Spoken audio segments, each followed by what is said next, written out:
and they call it as a sin, so I'm quiet. See the pain. He wrote, education is the equalizer, because it is still true that the mind is the standard of a human being. No matter how tall you are, if your mind does not work well, you are just a tall fool. See the pain. Have role models, and the role models, they are pragmatic ones. A pragmatic leader like Dr. Kwame Nkrumah.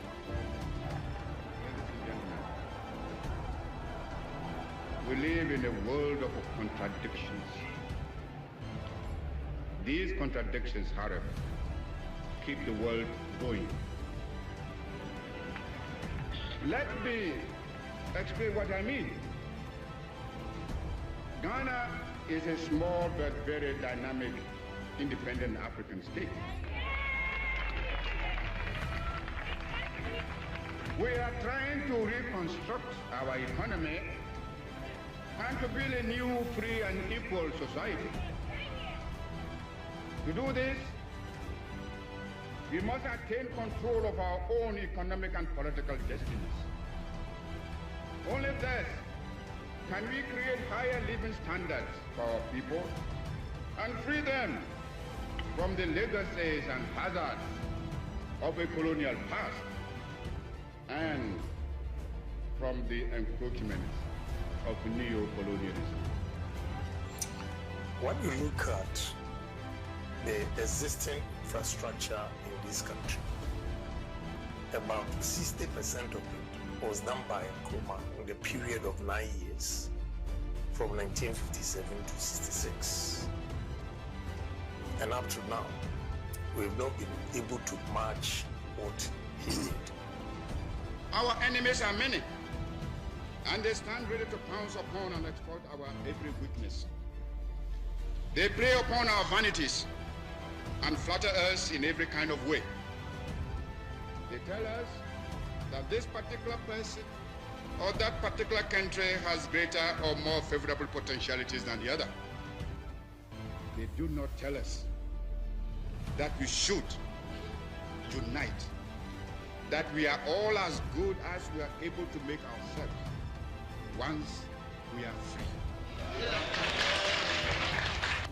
I go around the country and I see the works of Dr. Kwame Nkrumah, and he's been my role model.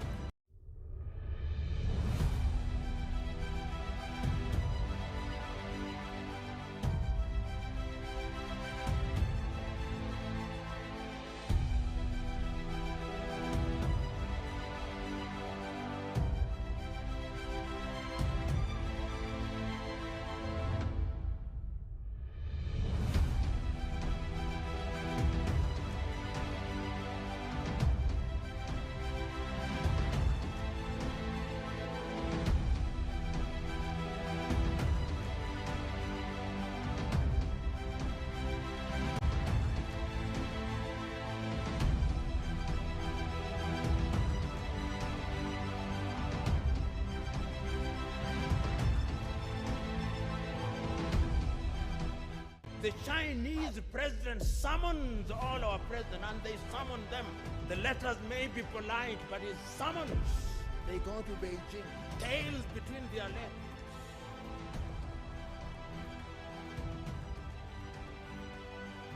Mr. Speaker, the cocoa farmers, they have reduced producer price, and Erikopoku cannot be found. They don't care about cocoa farmers, and they are here telling us inflation, macroeconomics is ready. See the pain.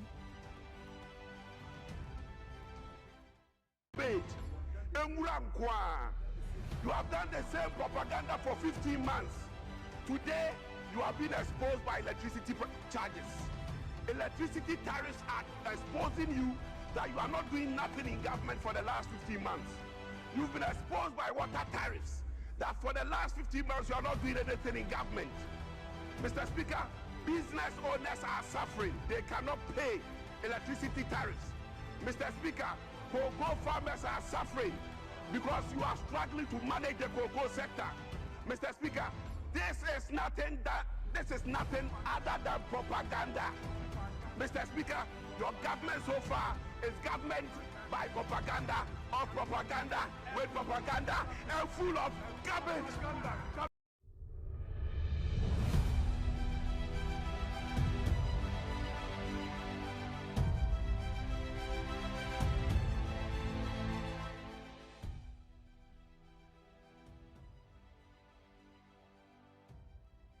Good afternoon, raised to the power 50,000. Another beautiful afternoon. Nyankopon I don't touch a matter about budget diemu Afrisane. Check with your time, it's exactly 9 minutes past the hour 2 p.m. No Pein Jumadie and Yade Ebrewo. Today happens to be the 6th day of May 2026. Beautiful Wednesday afternoon.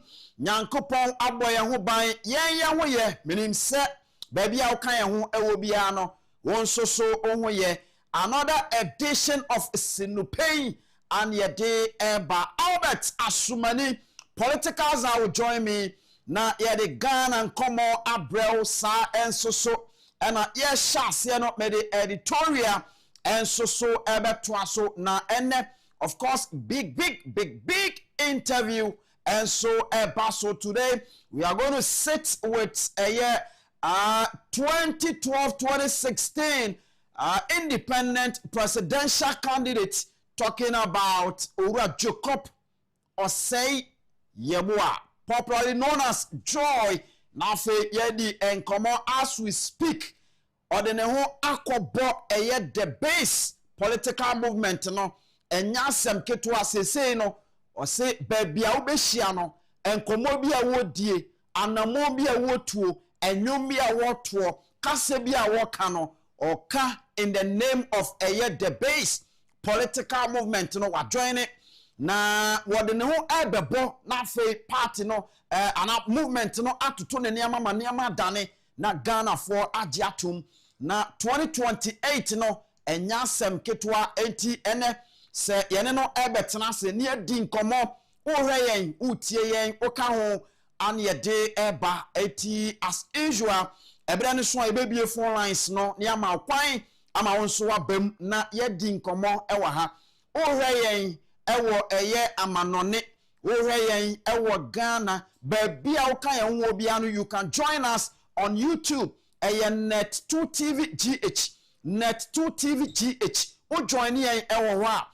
ubetimi ashase se ode o message e de fa ho aba sabato we afi e ofie eti yebeje brena yakenkan ni nyina e de amakama afi yebema okwan na Owura Jacob Osei Yeboah Joy asempise bia peso obusa no na watimi abusa e wo bra wode ne tam abo the base ekuo no ano sese woye the base de she kron no bibia no obetimi ene no edi ho enkomo na fe yatoa so na Albert Asumani politicals are join me no enkomo ben ana yedie wonim se wodi wani kiremu ankra pumpuni mantemo. I am talking about Greater Accra. The regional minister akokansem me na someone oka akwakoye se aban we pen so de wo ye dwumayeni ne transfer edu free enkran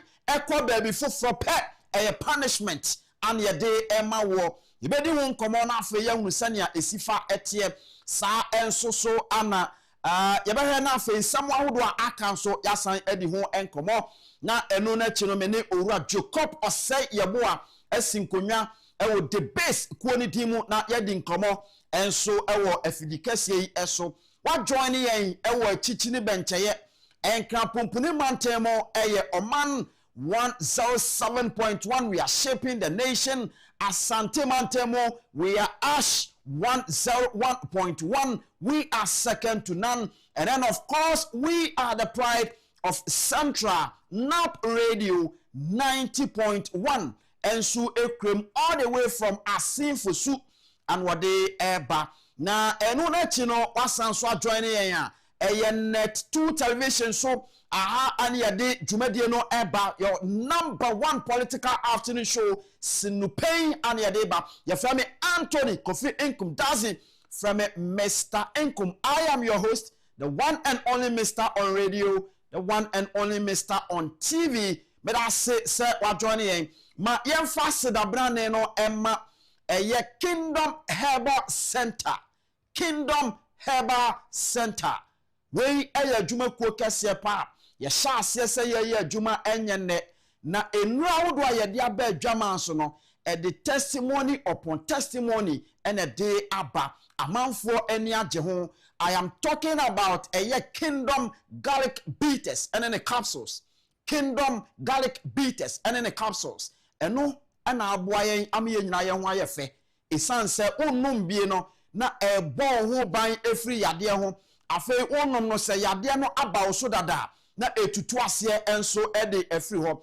Afei I am talking about a Kingdom tremendous capsules eno obodia na emani age emema nsoso ani age esan se emma de siesie wo mo ho na afei esomfa so ne de emema ho ena ekro afei seminya editum na eye Kingdom ginseng power capsules a ginseng unimadwuma eye ginseng na boame aboa ye nyina baabia ye ton aduro bia do ani kyeremu a wonsa betimi aka bi na afei wato ewo eye kwan bia so na afei se open dodo mu na afei watu amasika baboto mu a bomoden se ode wani ebe kyeremu onkra pompuni mantemu ye wo eye drug lane okanshi eye Kingdom Herbal Center and ye wo ya ye ton enrei obetimi afrayin amiadi nkomo 0275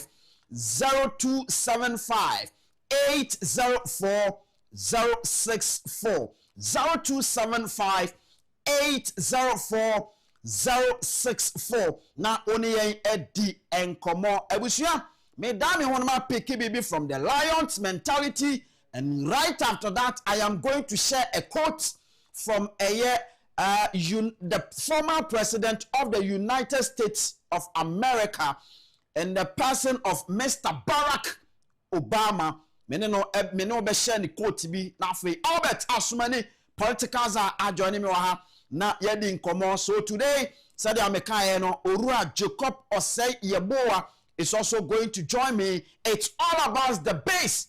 The base, power. Up next, the Lion's mentality. No Pein, you cannot send ya etie. We are on.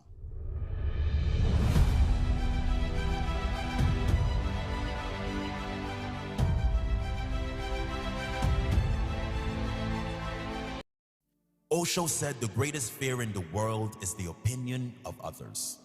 And the moment you're unafraid of the crowd, you are no longer a sheep. You become a lion. A great roar arises in your heart, the roar of freedom. Sheep have no freedom. The sheep live with fear and uncertainty every day. A sheep never leads, a lion never follows. A lion is in complete control of his or her life. The lion does not accept scraps and does not get told what to do or where to go. The lion goes about his business fearlessly and with extreme competence. You will never lead a lion to the slaughterhouse. They will lead you. The lion is the king of the jungle. And it's not because the lion is the biggest. It's not because the lion is the fastest. It's not because the lion is blessed with any great advantage over other animals. It's the mentality of the lion that makes the lion the king of the jungle. What is the lion mentality? Fearless courage. Bravery is a key trait of the lion. The lion will never surrender. The lion will never lie down and die, not even if surrounded by 10 hyenas. The fight is never over until it's over. Maybe you're not surrounded by hyenas. Maybe you're just buried by bills. Maybe you need to stand up for something you believe in that no one around you agrees with. Do not give up. Do not give in. Be fearless in going after what you really want in your life. Maybe you've been at it for years and nothing has worked yet. Maybe you're tired of hunting your goals and seeing no rewards. Do not give up. You must keep fighting. You have no guarantee of success if you keep going, but you do have possibility. There is a chance. The only guarantee comes with quitting, and that is the guarantee of missing out on the life you really want. Keep fighting for the life you must have, regardless of the hyenas. No surrender.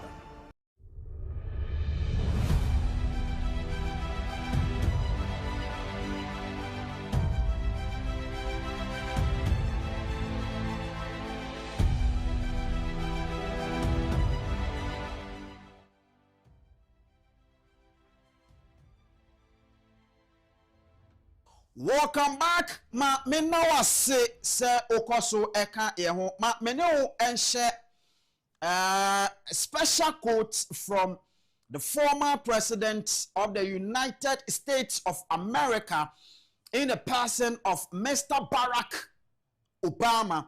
Na panino ka assembly that was 2009 time oba Ghana ena oni ebedi san komono. And so join me here on your TV na yeni san komono quickly. And then Albert, as many politicals will join us here na yede Ghana and komo atwaso. Maka chile say latest by a year 2:40 we are going to sit down with Mr. Jacob Osei Yeboah Joy na yede komo about the base and afi the future as well. Join me here on TV. Now you enjoy a Ura Barack Obama and so ewaha say what join the TV na and a dahono ma enda so say ya I love it and a daso kama now nia ewe kasaben ena eka we Ura Barack Hussein Obama ena oka say on July 11th 2009 President Barack Obama delivered a landmark speech to the Ghanaian parliament in Accra declaring that the 21st century will be shaped by what happens not just in Rome or Moscow or Washington, but by what happens in Accra as well. Barack Obama ena eka say or the same way on 11th July 2009 time okwa Ghana Parliament na one parliamentarians no edin komo eno ka say the 21st century say ebeko year it is not only about what happens in Moscow, it is not only about what happens in Washington, it is not only about what happens in Rome, but it is also about what will happen here in Accra. A same way, ninchiremu anything, ninchiremu enyina say 21st century, a new century, a adefufro na ya shasye. And so now come back to the studio na yenin komo, or if you can also give me picture and picture, I will love it.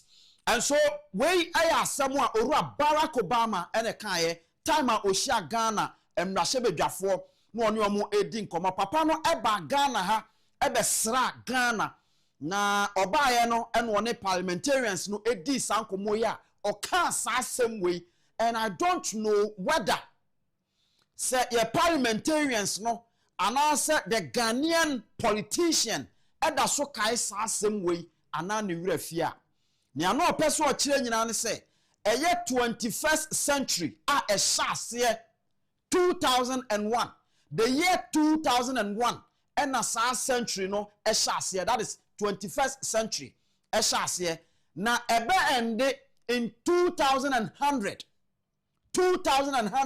ɛna ɛbɛkɔ awieyɛ. Na saa asɛm yi a ɔkaeɛ ɔse sɛ 21st century no ɛde bibi papa ɛbɛbɛ wiase, 21st century no ɛbɛma wiase asesa ɛwɔ kwan bi so a ɛnyɛ nea ɛbɛkɔ so ɛwɔ Rome, Italy, ɛnyɛ nea ɛbɛkɔ so ɛwɔ Moscow, ɛyɛ Russia, right? ɛnyɛ nea ɛbɛkɔ so ɛwɔ Washington, United States of America nkoa, na mmom nea ɛbɛkɔ so ɛwɔ Accra, ɛyɛ Ghana, enso ka ho na wiase no bɛfa ne tampa afra.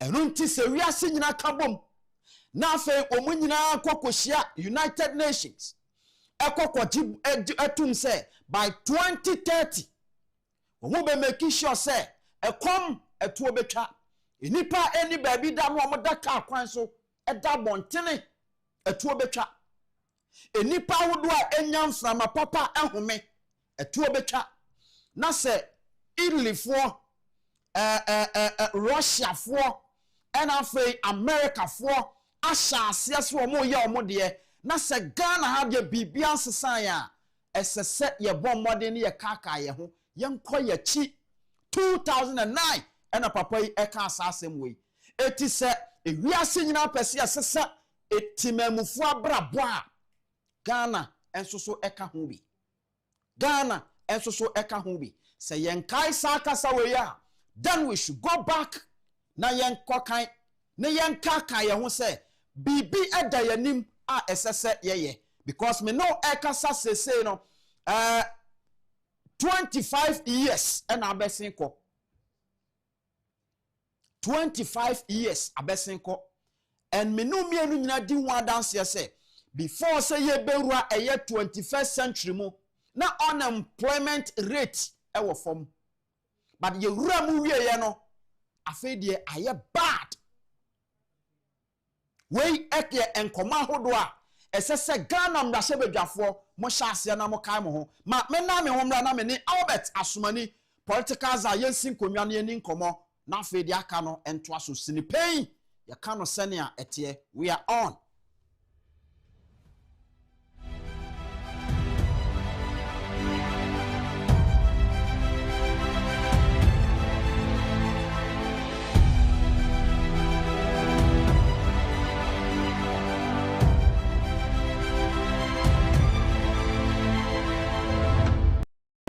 Have role models, and the role models, they are pragmatic ones. A pragmatic leader like Dr. Kwame Nkrumah. We live in a world of contradictions. These contradictions, however, keep the world going. Let me explain what I mean.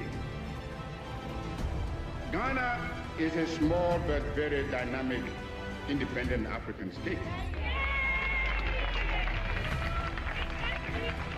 We are trying to reconstruct our economy and to build a new, free and equal society. To do this, we must attain control of our own economic and political destinies. Only thus can we create higher living standards for our people and free them from the legacies and hazards of a colonial past and from the encroachments of neo-colonialism. When you look at the existing infrastructure in this country, about 60% of it was done by Nkrumah in the period of 9 years, from 1957 to 66. And up to now, we've not been able to match what he did. Our enemies are many, and they stand ready to pounce upon and exploit our every weakness. They prey upon our vanities and flatter us in every kind of way. They tell us that this particular person or that particular country has greater or more favorable potentialities than the other. They do not tell us that we should unite, that we are all as good as we are able to make ourselves once we are free. I go around the country and I see the works of Dr. Kwame Nkrumah, and he's been my role model.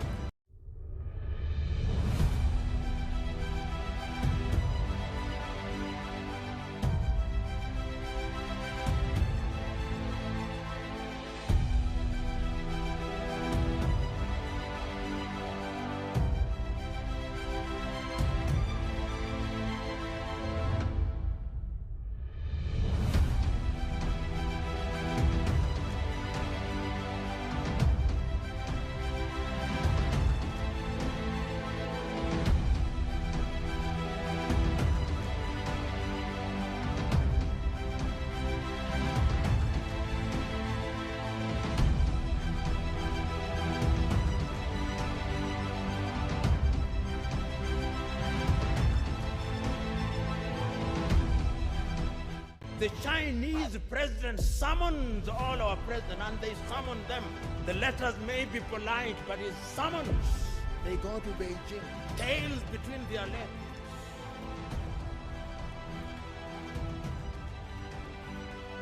Mr. Speaker, the cocoa farmers, they have reduced producer price, and Erikopoku cannot be found.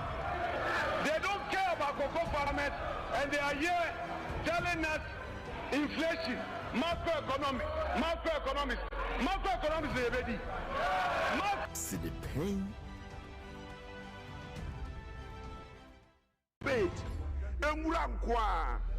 You have done the same propaganda for 15 months. Today, you have been exposed by electricity charges. Electricity tariffs are exposing you that you are not doing nothing in government for the last 15 months. You've been exposed by water tariffs that for the last 15 months you are not doing anything in government. Mr. Speaker, business owners are suffering. They cannot pay electricity tariffs. Mr. Speaker, cocoa farmers are suffering because you are struggling to manage the cocoa sector. Mr. Speaker, this is nothing other than propaganda. Mr. Speaker, your government so far is government by propaganda, or propaganda with propaganda, and full of garbage. Mr. Speaker, thanks for the opportunity.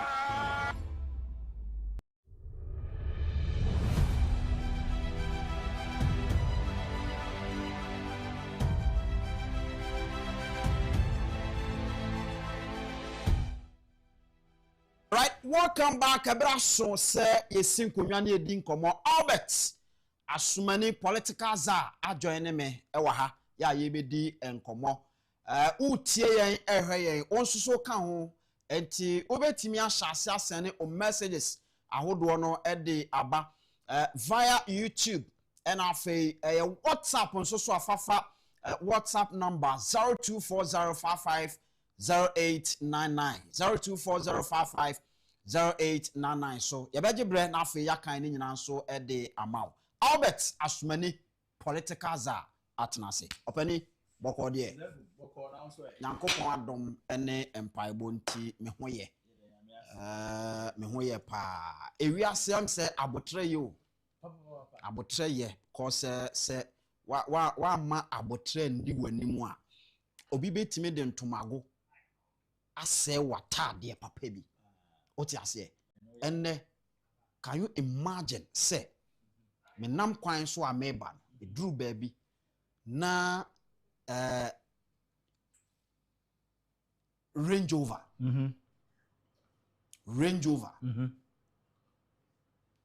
2020 model obi di achew na abobo ya a okuta pure water abema car na say o di akotwi no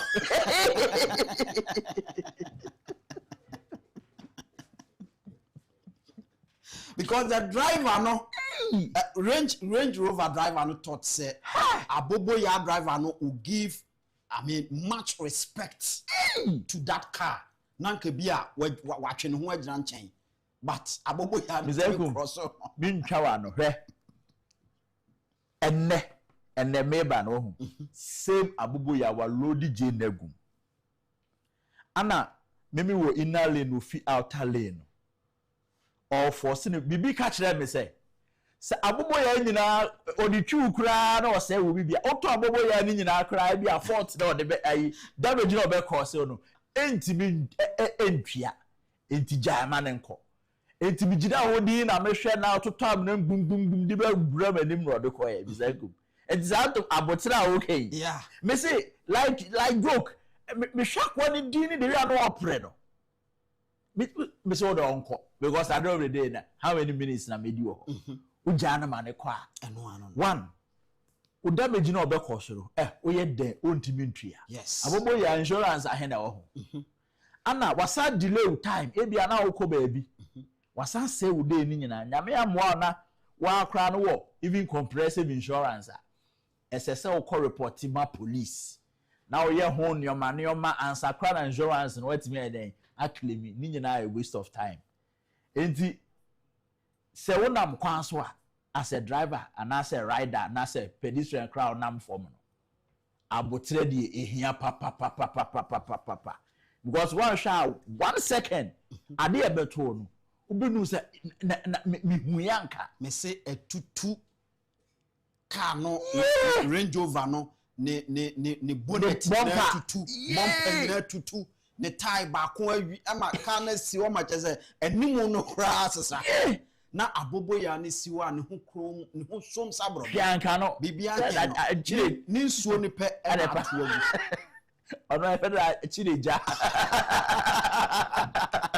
enti enya o trabra bom ate se de tie bia no e be ye bibia be especially say o ye driver you say Mizankum we have a friend say defensive driving so your driver now to stay here ye wo bu o say right of way e bi o right go na right of way no ba wa ma common sense anya adwuma na akofa right of way asem a who say who run about mu a aya na say achu bi so give way give way ni chere say you give way to traffic on your left it is a who run about now who say car bi wo run about mu dada ono no right of way so ba ne ko say driver ni who drive it with this mentality of common sense and ka ho a obo be the speed after no be run about ba wo mu dada o be ka say o me na more right of way nipa na ma wonko o he no ase no dey abehwe we see abotre eti sanete now Albert Asumani political zatena say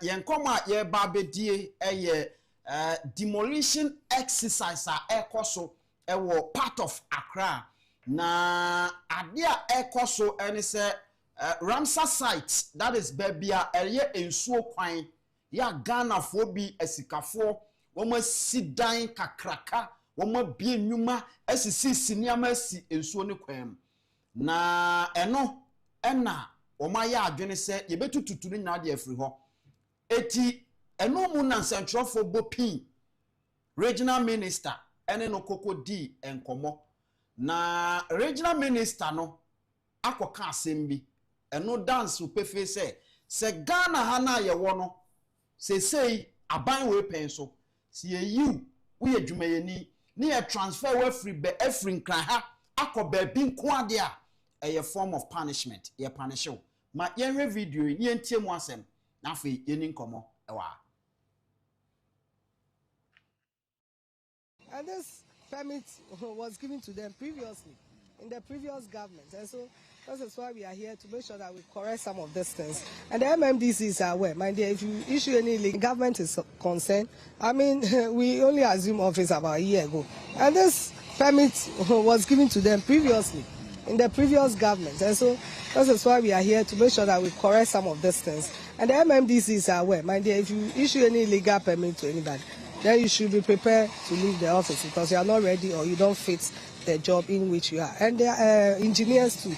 They've been cautioned as well. If you issue a permit to an illegal, knowing very well that the place is illegal, and issue permit, you also face the law. Some of them has been transferred to the north. I mean, just to serve, I mean, as a kind of punishment for them, so that when they realize that what they did was wrong and they bring them back to Accra or other places, why not? Yes, the North is equally good for them, because we have people there who also needs better, but because they don't speak the language, they might feel that it's a kind of punishment. But no, when you go and you are away from your family for a period of time, I mean, it will teach you a lesson, so that next time, I mean, we all comply and respect the law.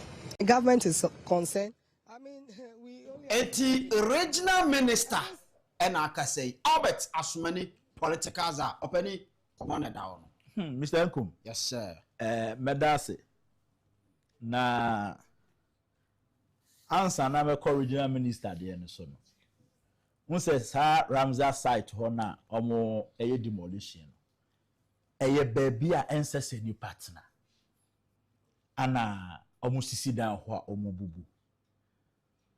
Na eba se a emanipa na okosi dan ni luki se ase ono na enipa boni ni a onfa mranya adwuma.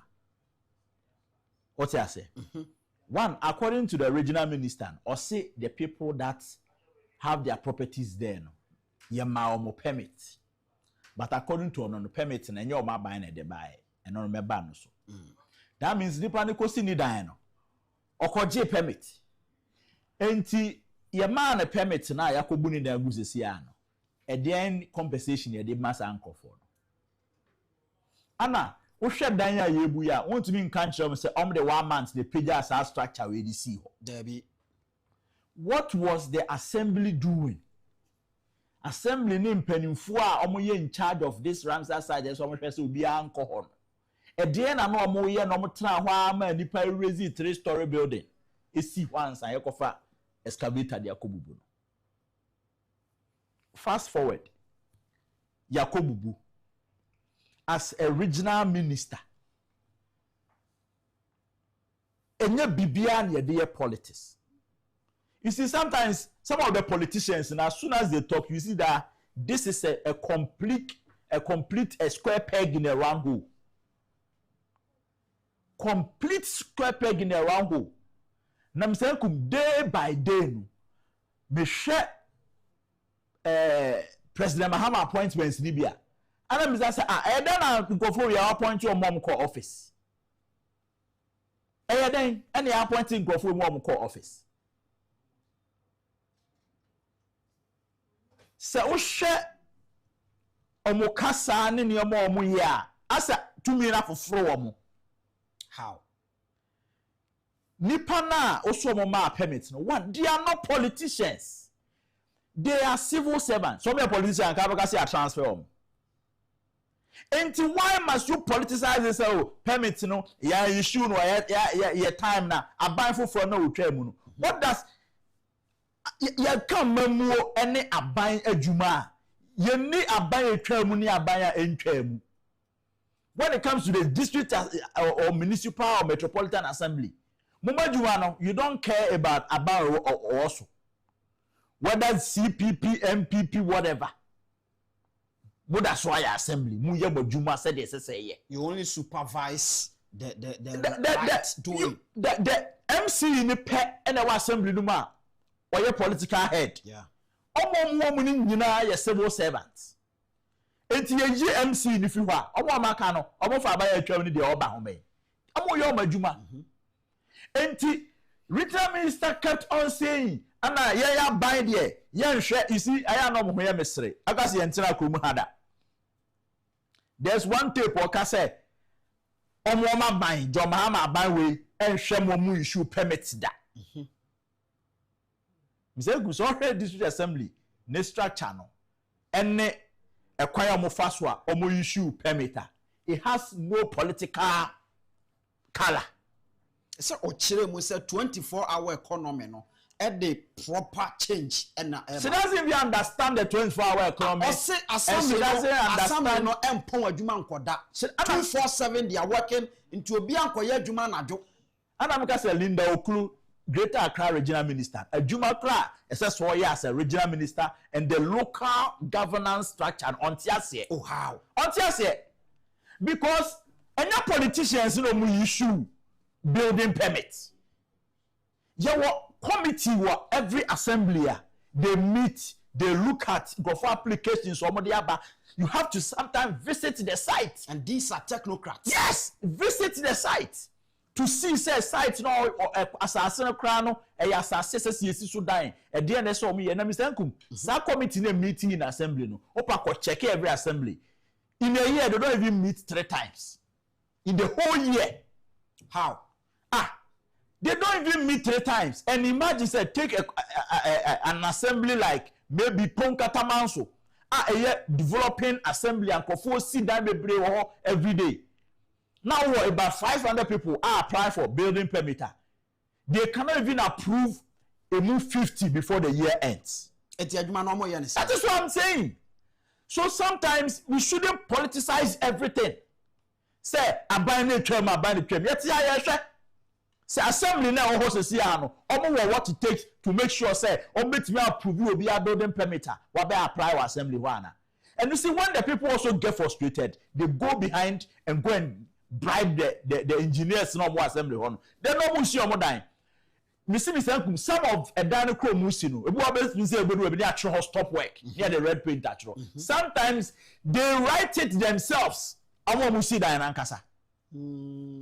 To paint a picture, say, assembly now, but sometimes they write it. In the assembly, task force you do home say, oh, I had the visited that. When you go back to report to your boss, engineer at the assembly, because also allow them to build. A lot of people are who are no musidine. Almost started dining do baby. And say sometimes you even complete your building before your permit is issued. All these bottlenecks are there. As a regional minister, who supervise the local assemblies now will region no. Mr. No say what say any assembly important say the home how these permits are issued. And you are sitting there say those technocrats no for their punishment you have transferred them to the north. You see, she's not even intelligent. It's even an insult to the president or to Swene. Where the found it is an insult. Say president or to Swene north. It you are going to say north for any nipa. That is the meaning of Asamo Kayan. That's the implied meaning. Or say for their punishment. Ya transform do ma konof no mo konom kosua nyansa wo ha na se do be ba kra bi mane do ma ba entu konof for a punishment for you kosua nyansa yes me wa ni paro appoint you ma akotena office no if you know for her what that means is that not the omo hia ni papa because misankum if somebody has committed a crime, if somebody has committed an offense punishable by law in Accra now say sani pan on twena so na um na so twena say o tam sa nipa na oye problem na kotonko fofoforo so e wo sirem etu ansan ko issue illegal permit ni bi emu wo sirem na e ho nso no omo sisi dan no rough ana. I mean, what kind of ministers are Jomama Kofa Begu ni pass okromotiti okroma say? You see, way because of Neotrans, because share the background and then there. You see, Wako school pa. Oh, Wako school. Now, you see, Mr. I always tell you, say, academic cannot be equated to common sense. School paper, a student can say school and paper Jimmy. So, who apply common sense? And the academics difference. You can have somebody who is professor in ecosystem, ecology, you can do all the logic. But if common sense, you are eluded by common sense, and no. The Biabesha books Musa now the Chem Karade, but finance and the one Cassan Unibi. If she wants to do proper politics, now obey your bad to say, how are Yakubu num, that is asthma num, and or the same and my or my distinguish how a policy. Honorable Howard Kumsin, Bobby Cajon. It is Cynthia Morrison, Nato Shemo, what I say, if she want to attain that level, or on try, not on Shiade, not on see governance, I say, no one who say, so we are regional minister, this youth assemblies, if there's a problem there, you don't blame the past government. And you see, completely, you should see that this woman or you're incompetent. Oba greater Accra na obi a wako school bebrebe say I have for school asem to nche school hia pa school there obi obeka say school nya no menene nya adwen school hia pa bedru ba bi a esese onye obi nso a ote efie ene amase na onim say mikita degree in economics but esese me to me bo asen so na bi a governance misua bi wo enye ni nya ne so classroom one kasa colleagues so anomote parliament Mr. Nkum se wo obi e wani da forma when the third term no wo parliament yeah anka ubetinya study obi keke the way okasa ne nyoma wo ye keke e dey suade a you become an authority awan kotena classroom an koje ntete but as a position e dey amana no efoforo no anya ma mu weni oba e don na makra bebre se osisa street light e wo krom ha nyina o de kana kromu a ete wo saying Frimadina ha de call a malam e fan so tum won so constituency wo share osudoku ha do wa ha na wo what does he have to even show fast forward wa be pa chew sa asem wo kan no wan kan ye yemfa nche no ana we so politicians are no mote tu hi obi obesu amana na there be a chopa na kra no ye sie dun ketia na emso ba besu a chopa we there just or the kudu president or chief of staff of Suama ba kwensa ye ne talk there be a top down approach you see Sir President Mahama create sa de we obey ma mu afi of obey onyina di say we wa be pa ho chew you see it's about a chopa it's about her it should clearly tell you some omu moten off omu you see sometimes yes said your wordam no sa na woda asama manu we kan ene kire say owo ni inner chamber omu siremufo ba akusen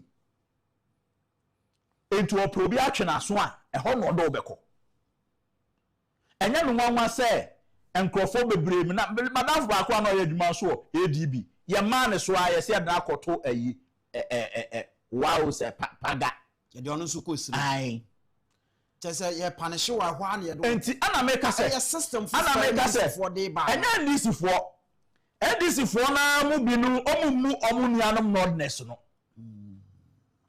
and greater Accra regional minister ka hu omu nordness onim say ho na sesa de papa ko why won't you say if I want to reward one of my hard-working people, me de never call am na ko head ebia institution bi ewo north. Now ka say a reward and I say a promotion. But what dream no? If you want to punish somebody, take the person to the north. If you want to reward or appreciate somebody and I say promote somebody there, for if you north, if an brand crime. What kind of a primitive thinking is that? Especially whereby a person northern region and so no a developing debia you know, and even the hard-working people no and you do more you form free ha and you more northern region. They are called transforming near say the woman is not intelligent. Honestly, even if primitive thinking no punishing pana, it shouldn't come out of your mouth. Ebi a wadwene say yehu say nipa wa settle wa ha enti the obedi be pan say bia ti na fini family ho so it doesn't even matter say the come off ebi a betimi na call any region bia far from Accra, central region, western region, Volta region, Oti region, and I say bia o pese o twe no fini family ho but say woman can say ye the na come off as a source of punishment na okomo okosua bibi no kono say dey ma ba punishment there no wenti ye do kono off na it serves as a deterrent osan krasa kire mu say o ko ho no kra no onte ho kasa enti woni wabusua so ntem kwan ba twi can you imagine not just was say can you ana making just you see say if you don't know and you start rating people per the office they occupy per the appointment they have been given, Mr. Nkum, you'll be making a great mistake. All right. Don't see this greater Accra regional minister and envy her and rate her, say, or a regional minister. And so therefore, when you are rating her, no, you'll be rating higher than Obi. don't rate this is Greater Accra Regional Minister higher than even any MC in Accra. She's not intelligent. Nikasa nye opese or effective regional minister. Onjai kasa. So in all, a dear ben our President Mahama. Oh, Onyinedi. It's a pure tribal comment we make here. Onyinedi. That's what Onyinedi. We cannot entertain this tribalism and nepotism in our system. On way and cranny. So we can same way fan who or not say you perceive punish will be a fan and cover. Anke Benede. I mean, you should be responsible politicians and quite a person of your politics. They want to learn from you. But we cannot let these people to be an example for people to emulate. No. As many political are no, and I'm in a D and come more opening. My now was such an essential. All right, may I say, Albert, as many and no political are. And now, Michelle Bo from an answer, Eka said, Yene penny baku, ebedin komo ene elfidum ha. Na sa penny American asemi eye, Ura Jacob or say yeboa. Na ore bebia or share na brabwase. We nimdia ekutano. He has been consistent from year 2012 and nemua 2016. 2020 elections ni nyina no odi mu akotene na wohwe eye adwuma waye no Ghana ha one wo kasa utie ne kakra unsampa papa no na dwene mu ebobew one Ghana fo akasa wafa kwanuasa nyina so senka yemfa Ghana enhya ne nsa ema ne medi Ghana so no wontenetene niama bebere ewo Ghana ha enso kamya kwa ese ni nyina no anya adwuma na ananuada ani ehunu se ekuo baako ayiniti ewo Ghana ha a eye the base na utie the base focus a wo se they want to change the political narrative ewo Ghana ha a man for a depending only politically only on MPP NDC no on person mu twem e de bawiye eti wo ma hyase a womoboaboa edomano eboaboa edomano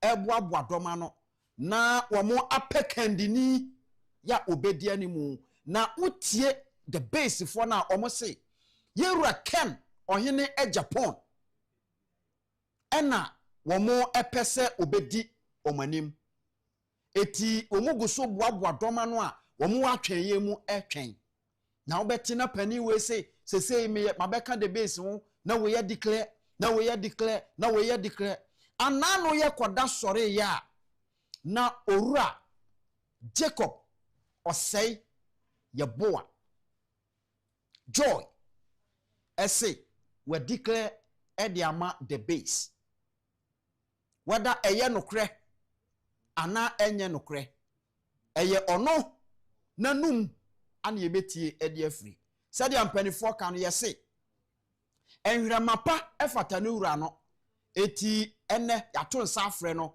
ewo sinipe dwumadi so a yene no eba bedi nkomo enkomo a ye bedi no edo so chen otwen wowe tamechuku na afei onso kan ho ewo ha na kan na hye so se Kingdom Herbal Center e de nupa hodo abadwama so me pa chaw ye wo eye Kingdom Tremendous Capsules eno ye emade eno no yes, so ewo eye Kingdom Ginseng Power Capsules. Power to the people. And yes, ewo eye Kingdom Garlic Bitters and the capsules. Ye frame Anthony Kofi Inkum Dazi frame Mr. Inkum. Owura Jacob osei ye boa atenase. Joy a yebedi enkomo. Opani akwaba. Yeah. Ahade oba me metani.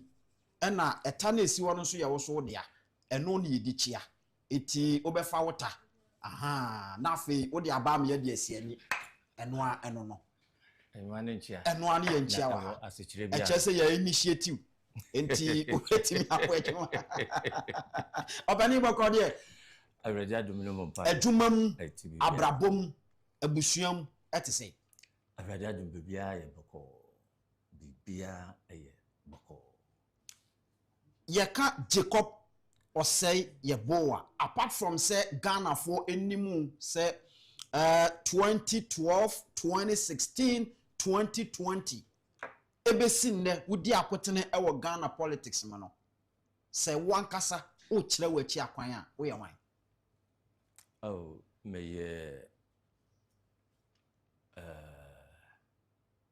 oyoko this year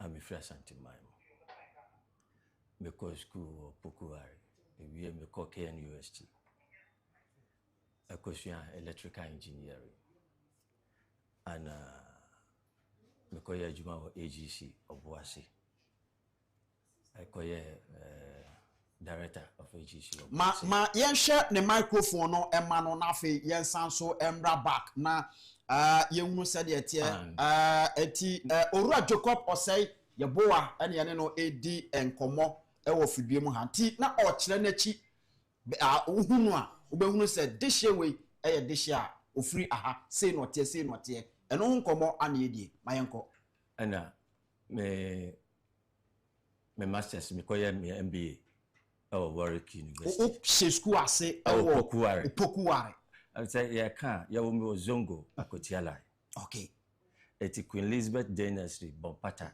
ahona me shase koy ansa na me koya Santua LA Primary ansa na me free hono no me yes and yes am ko Opokuari International School to be free Opokuari International School no and na me call Opokuari School eti be we Opokuari School 1-2 upper and na me call Tech KNUST I call electrical engineering okay e flew on na me call Agyapong AGC from 1994 up to 2002 I'm a choir board member of AGC.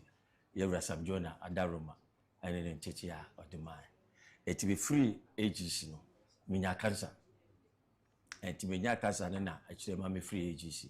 And I'm choir my masters at Warwick University. Okay. And I don't know where him. Oh, Coventry, UK. All right. Brunei. Eti asa na me kwakoye me masters no.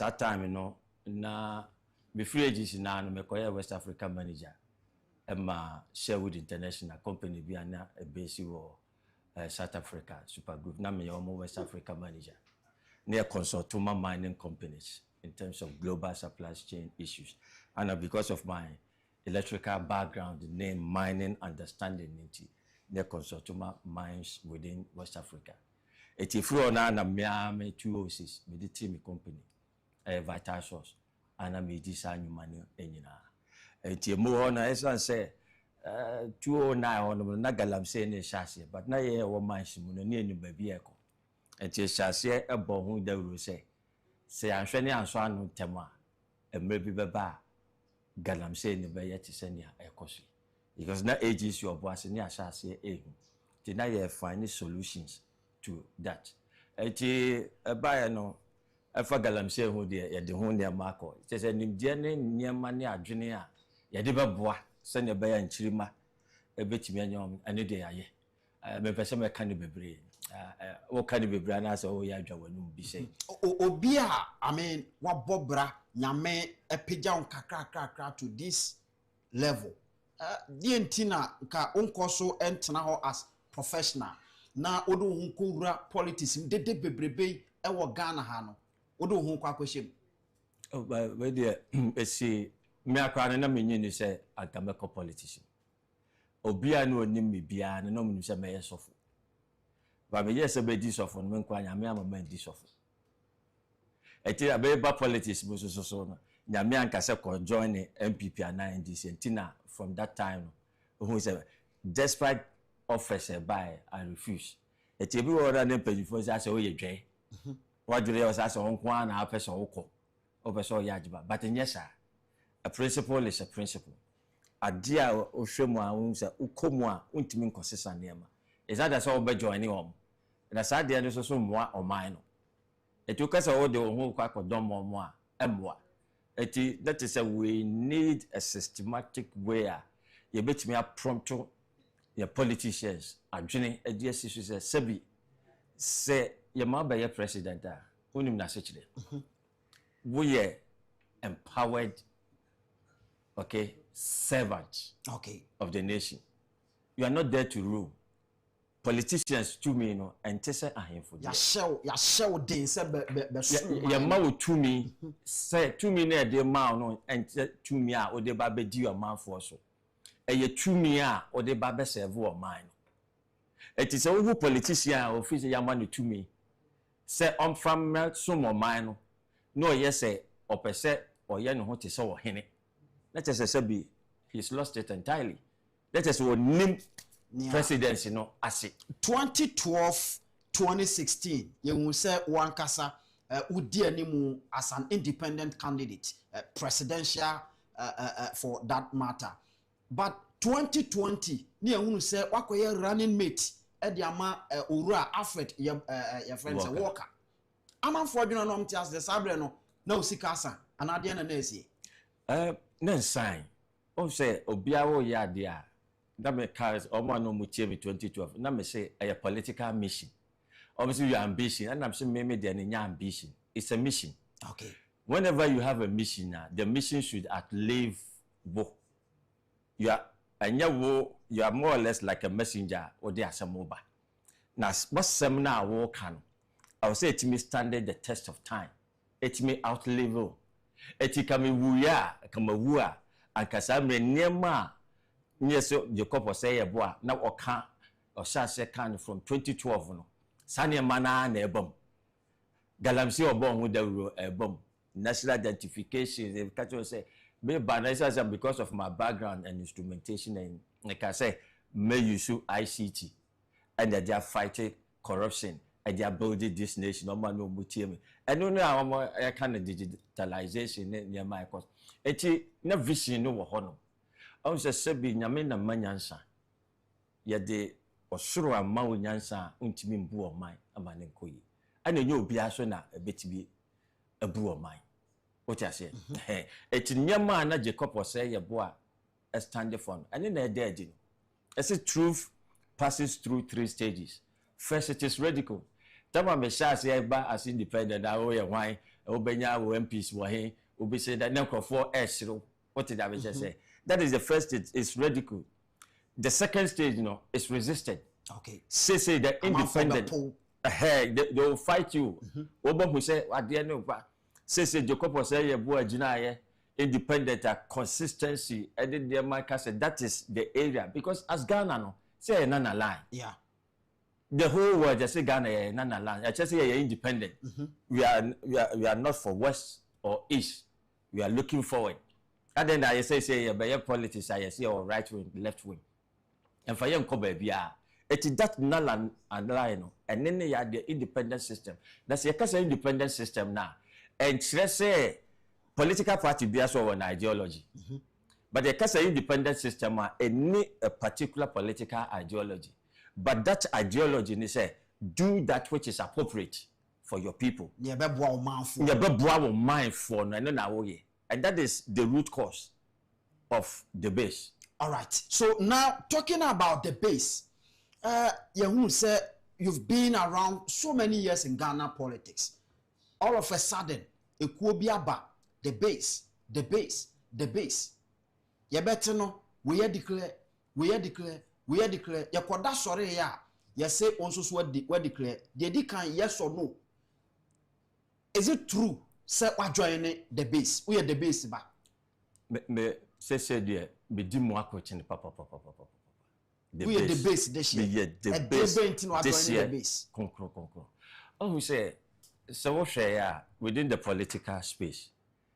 We've been fighting for that independent system or non-partisan governance system. Senior beya ya beka ye ho abom. Sa inclusive governance no. And then that is where the independent system it sits. Okay. And then we see opposition. Now I hear dogma. Yes, opposition ti. Udim say dia ban ne ye pa na ye. O say enya me party nti me ban ma ba be ka say nye no akata wani. What you say? It is all be sure mo party ni mo a. Tamwa no no ne party awa aban so. Na ne ho kire no. O say me party nti o ma out meka. Me beka me party ebewu. What you say? O sha sa aduni no. Na another party aba enye ne party say ne ho to no. No aba bonti wo say nya party na aba na ama ne ho to no.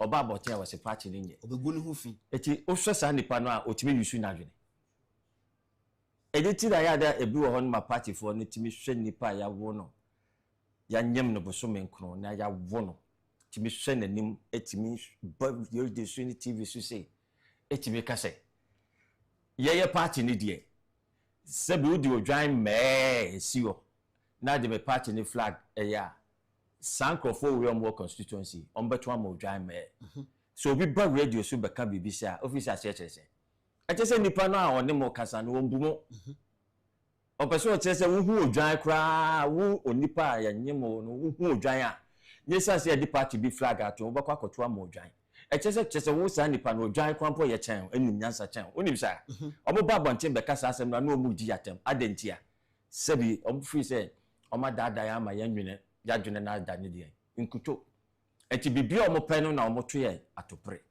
enye sa etu won say the base movement no ansa na di kan no ma memu sa asasem we ansa ya to the base nkomo no so properly what the kan kire say we did the base no mo akotene pa na kire say ase ho no onim nia ewo ho enkomo ada abonten kire say owura ken ohene Agyapong the base for say on target no eti amanfo say eye wono an wo hyase a oboabo adom na no ebi kura so no ne wakasa ema waba beka ho ken Agyapong the base no oka ho ana won ka ho edika mamenka semicho ken Agyapong oye Ghana ni ana onye Ghana ni oye Ghana ni okay ken Agyapong oye businessman ana onye businessman oye businessman good.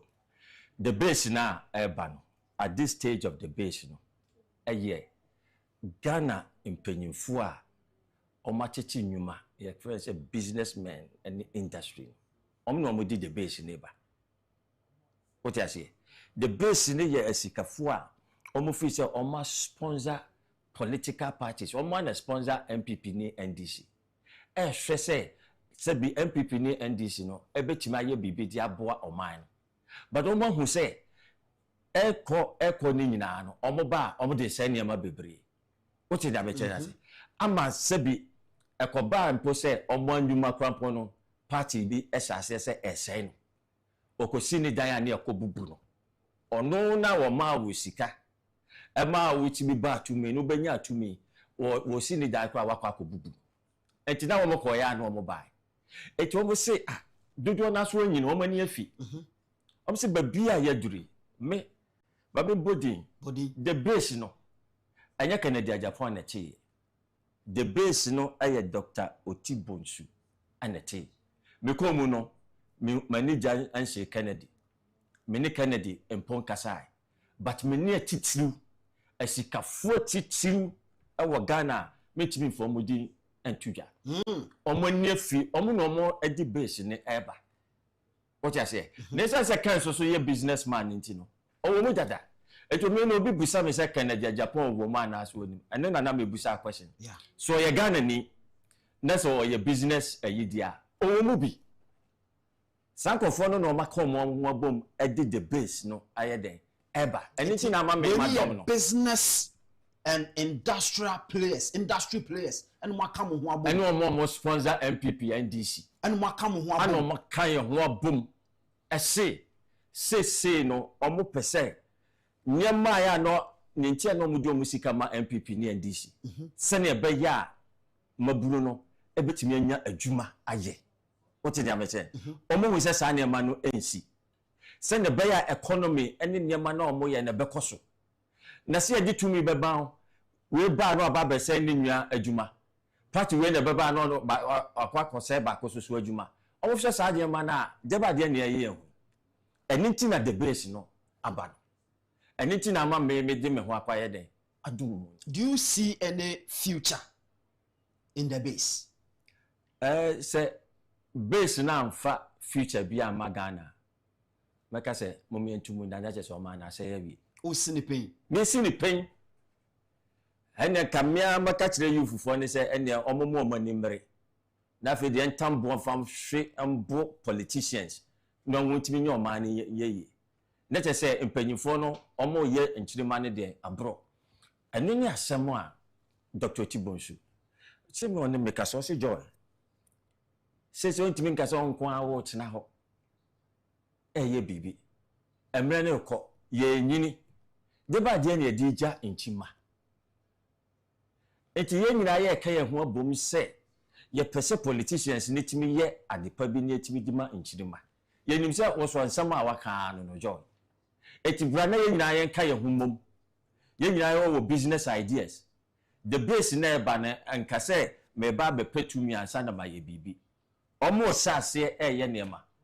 Omo lunch no so hu se na tractor nyina wo. Exactly. One was a political party be lunch bibi na tractor wo.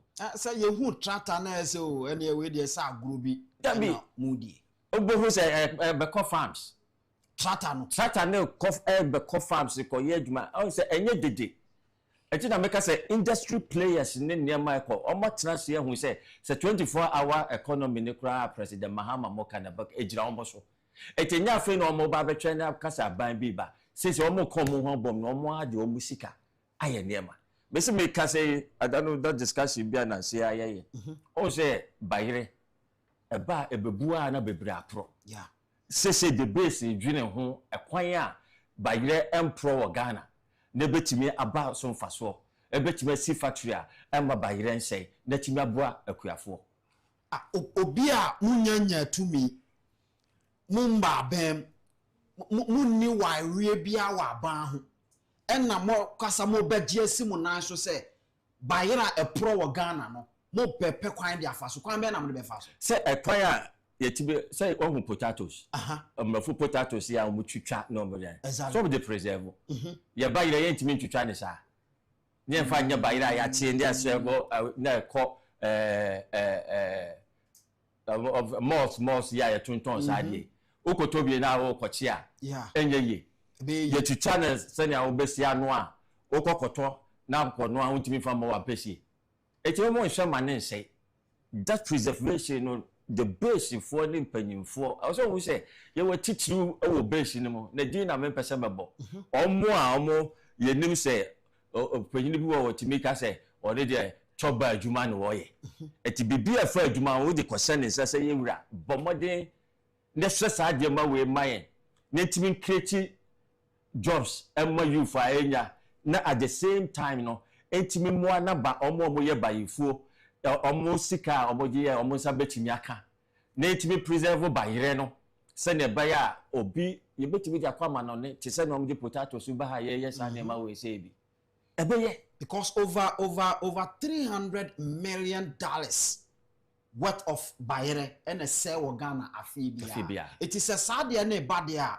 not just a one mu bebie nwuma ama mmabu no afi de tosumienu mu be makuani na ni da so se bayira no dua no ahodim because ensay the base o aho nema no mentimi nkan nyina wa ha eti oni omo tenase a omo nyina so ani afi in fact maybe o say ayi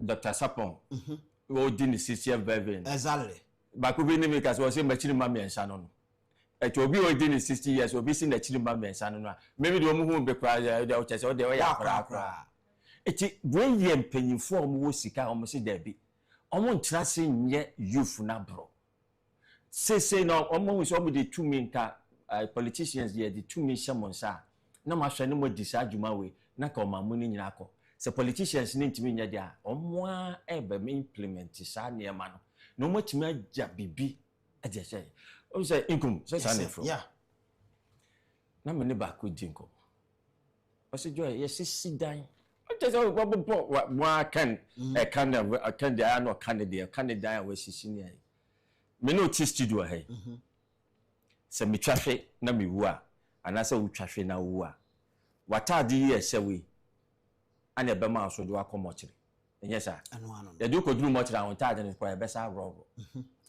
samre wasi edan ne diwachi ya bi owo millions of dollars our bank account ma our chen ha ya bi uwuto ha sesi na you are as rich as intadiya any watch ye hyewe a oje shahan echo bi se de ba de na ye hwe no wi ase bi ana ombo so no ye nkrofo a se bi anya so mo ye dada ma o Agyamma te se me a ye wo ye so ma fa bremu Dr. Tibosu se joy me di suicide na kopie Nigeria ana me namu a me de call Belgium obi a obra akona ni sei officer on person obeye bibi e de aja da chinchimba officer de ba de ntina despite aya na ye kan na ya se despite da bibi person oye bibi dija enchirima o se na brabo ne babi odi adura sampanyin force anu no msi da bi ye de ani atosa ka politicians betimi ahwe na o ma ye ne mamae o mo nye maye dia the base no aye de eba etisa Kencity Agyapong eba be lead that's Kencity Agyapong and base say yes so so ba be lead Mr. No nonsense okay subai and obi oti business ase eti Kencity is a symbol of obi and near din political system ni kwasi asem ase bi ekoso no na near din no betuma face one ono so wom enti woni mo subai omo de si obetime dai de agesi and at the same time so owadwene a obi ebie nyuma no o so say the visions are wo ono so ye brefo what is that be that say enti no ebetimi abom na ama Ghana aye den Ghana first in someone woni me e kan ade nyina no akwakoye se utie abonten a amanfo bi nsem omoka ene se the base no monto madwenem na no kra no eye bibia wo mo eye de abegege nkofo sika eno no asensem a wo kan ene ne aye tie wo abonten no ebabura me ba what is make politics bi ho asem dabi enye business nkwa business ene nyama kwa beba kwa na America o say 20 then we see kind 2020 exactly na mso joy o say obian Sunday twice that yeah etibi ye na me say worker ye fail in 2016 na me ne carbon because na me person independent space na better ye be call election na ye nya an independent presidential candidate na mso worker call na ka me person obi ta na chi no so there be experience no wa mo ame a ye be fail me ana me ta na chi ana qualify ana de call e che say am for mission not say ambition say bibia chinchina enye Jacob nkwa e occupy ye ko 2024 chedaba mu alamba mu yeah tamo na me ye AGC director 1998 alan ba oboase saka sava a year president ko form year processing factory na course obodu ase no idea ne free obeshia ye oboase nkomo amudi ye etina omo ma power no na te so omo ye bodu ase de na ye so ye pese ye bi wo AGC as alternative livelihood away etia de did those ideas no emaye se ne be ya sa ne ma no ebe de ebetimi aba eti se ka obi a enim na aka minimalan badala ne eba no na it was all about political okay it will not sit well with me but when na eba ne Dr. Otibonsu enye Kencity Agyapong ana wati the base eye Dr. Otibonsu any other businessmen esa second ohine Kencity Agyapong ono so ye businessman no mitimi kasa won ka ho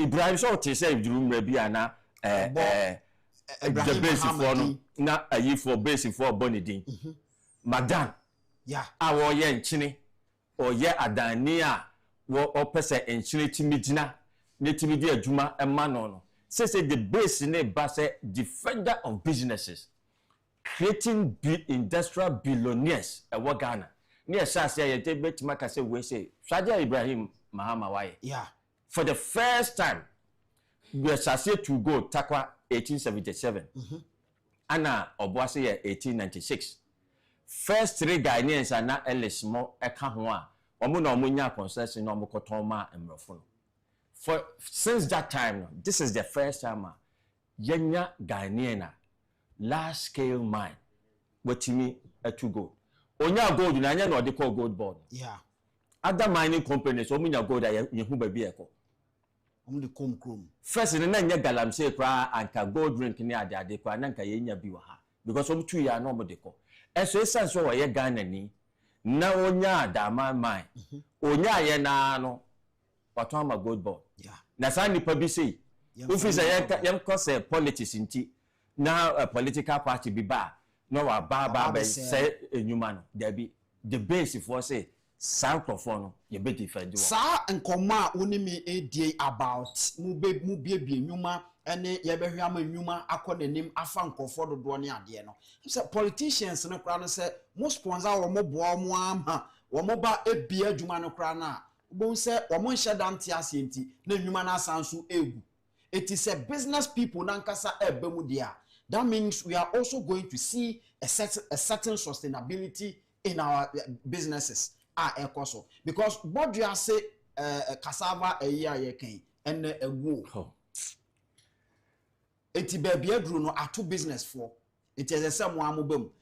Orua Jacob Osei yeboa joy and amene no edi enkomo ewa ha emrepem maybe phone lines no na fe the base for bia na more question ba ku mienu bia na mode aba na fe wayima no enkofo nsema wo mo kana bonten ne de and them say wa chire nsemu amiate asese the base no basically businessmen and wo ma come ho abom say ye be pekwan bi so afaso aboabo ye maafo nyina no na fe ye ne wo mo ebu oman no ye mfa ye ni ento political party ni so bi because o ma fe ni obia enim said ye tie now mamintie ade ba ko ne say o wo form one ma o mo say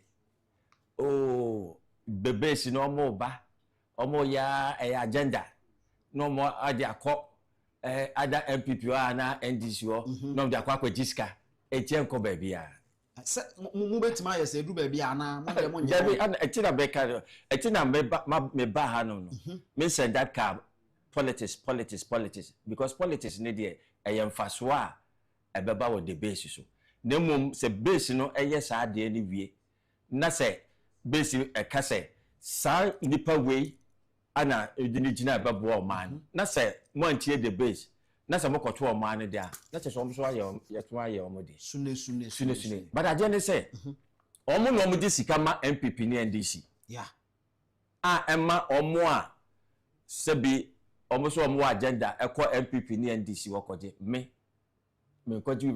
ko bia ho MPP wa na NDC won ka se me koje bibi base for ne na de ma eti o mo no o mo de ma MPP ni NDC no ana o mo set agenda so o mo kwa koje sika wo ukọ na se MPP na NDC ma osika every base nkofo no ho na ekọ ebai eti obi obeka se base ne eba agenda no da bi eti san ka me mefrim eti san ka me ndon uti na me chena se amebia me ka ne never ha no amebia me hu se base ne sa ade no me mayi me hu afiri and the base is not there say ye boaboa doma no akoboa MPP ana NDC na mom base na nkasa base no ho base na nkasa base no ho ana ho say and swadi hunu na base for kra no and you very deep it's not for Ghana alone no obo person is setting up a political structure for Africa nyema nkroma kai say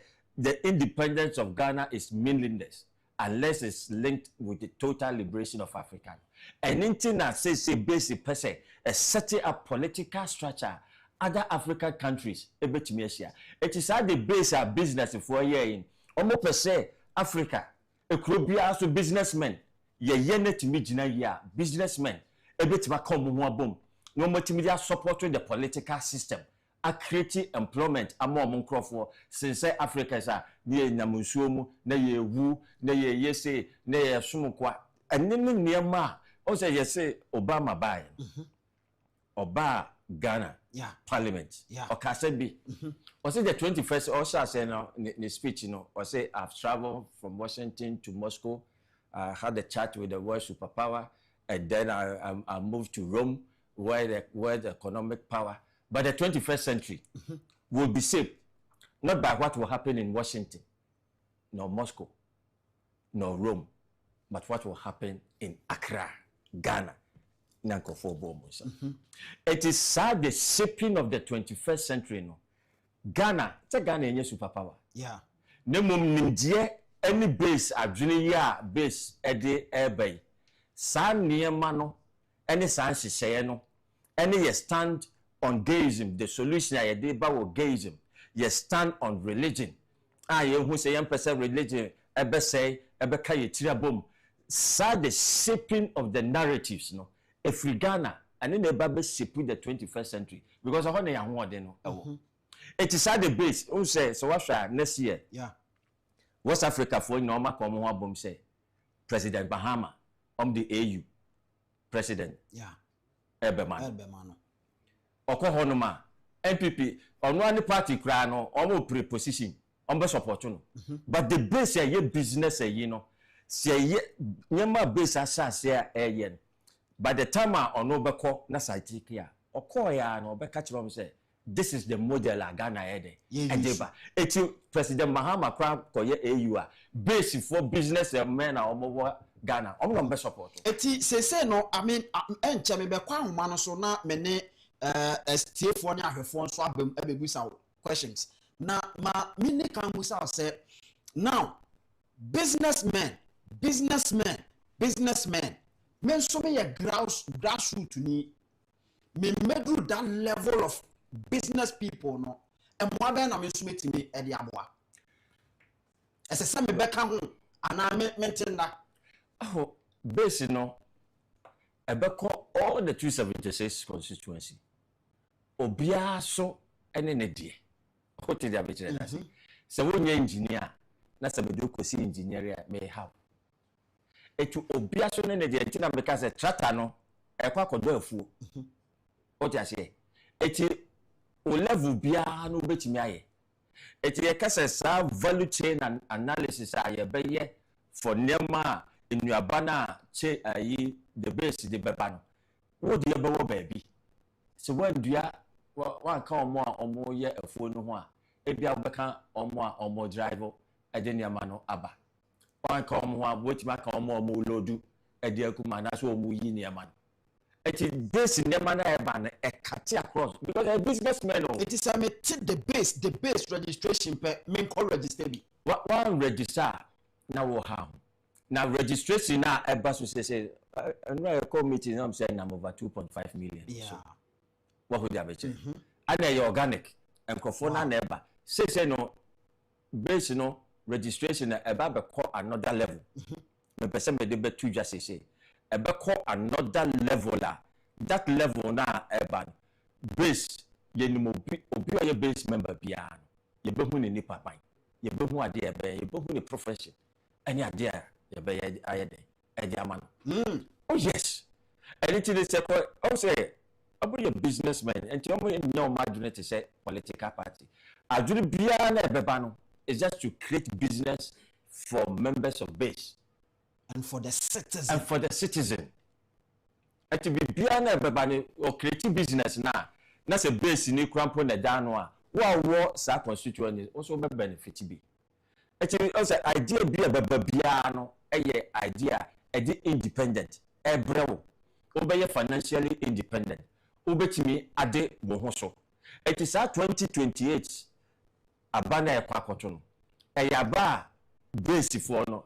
Asama base for ye can say to abanaji wo and yes all kwa to my MPP ni ndishu wa to abanaji wo ankasa wo fa hudie e je so free so fa hudie ni wo MPP ni kwatoma wo no bo wo prefer hudie a wo betimi anya adwuma ye wo betimi anya anidaso na on choice infie nan ana politician bi abeba be ma 200 se kwato aba mame na kwato aba wo de 200 na kwato aba ma infie nan 200 never soon fear nine. Let in fear nine but this, you know, and the found dear amount. Send a bear wow a Jumaye. So a Jumaya, wo, your catcher said, could the political party more? Ye, no quarter to a bow way. And see, my busy, me tia, my yellow Juma, me, and there was a call, few, yeah. Oh, be back, that's what I said. Oh, corner kotoma we are over. Oh, yeah. Nya waka sa wadina wo hu no ana abakwa koto. What did I say? Safa ho die na political parties nim pese ebenya. Anything that bribia no pese ehia eba no. Na basis wo ba no ama wadwuma. Anything so wo kwa koto aba.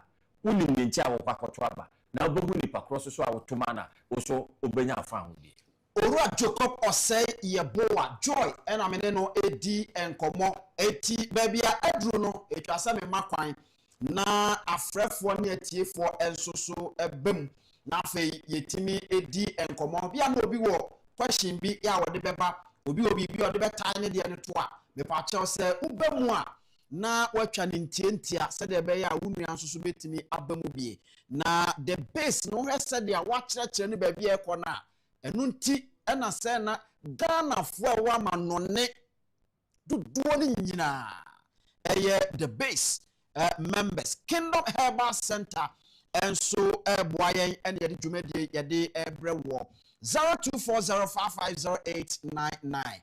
Hello, good afternoon. Good afternoon, Openikase. Sinupen ma mentio Openikase watu no po na enumyam eni hire dware no wa hwe Openikase watu enumyam ni hire dware no ba nimpa ya sapuse ni abeka anu tida ye de akwa eni ya ho de je ho ba ona mo kaje ko Agyapong awa be konof ba akofifo na so mo mo kwano omonto ni papa na chi ye de Ghana service Ghana fe me shi ade no kwa ene because ye wo mpin fu wo Africa ha mo a obi se don wote ana ti se just some group of company omo ye political in nkofo eso wo se nyu mo be be ma tem political food for onye ho fa so e de NPP na NDC ya bro mo en tona ko se la da na do so so bi de fati so ko su kwa wan ko su kwa no me da se ma unu anso emra na onto aso 0240550899. Hello, good afternoon. Hello. Good afternoon. Afternoon. Sinupen. Yeah, I'm Kasafi. Afinya. Within the same. The family are there. Are they my entio? Yes, now. I'm saying the date no. The person registered to Kenya. I ain't never go. For now, no, ubetimi ako eye oko internet no so a www.thebasemovement.com ubetimi a register ewo ho enche afienya ebeduru ho why me da say 0240550899 0240550899. Hello, good afternoon. Hello, good afternoon. Okay, 0240. Hello, good afternoon. Hello, good afternoon. Sinupen. I can't send you to you. Would baby afrefi na yentio. But you make us free. Because I pass some water. But the dollar something. But you make me something can say. Me person me register and me watch more time person register incident. Sani amekaye no ubetimi akọ internet no so www.thebasemovement.com. Yeah, be sorry I the number be beto na mafre why?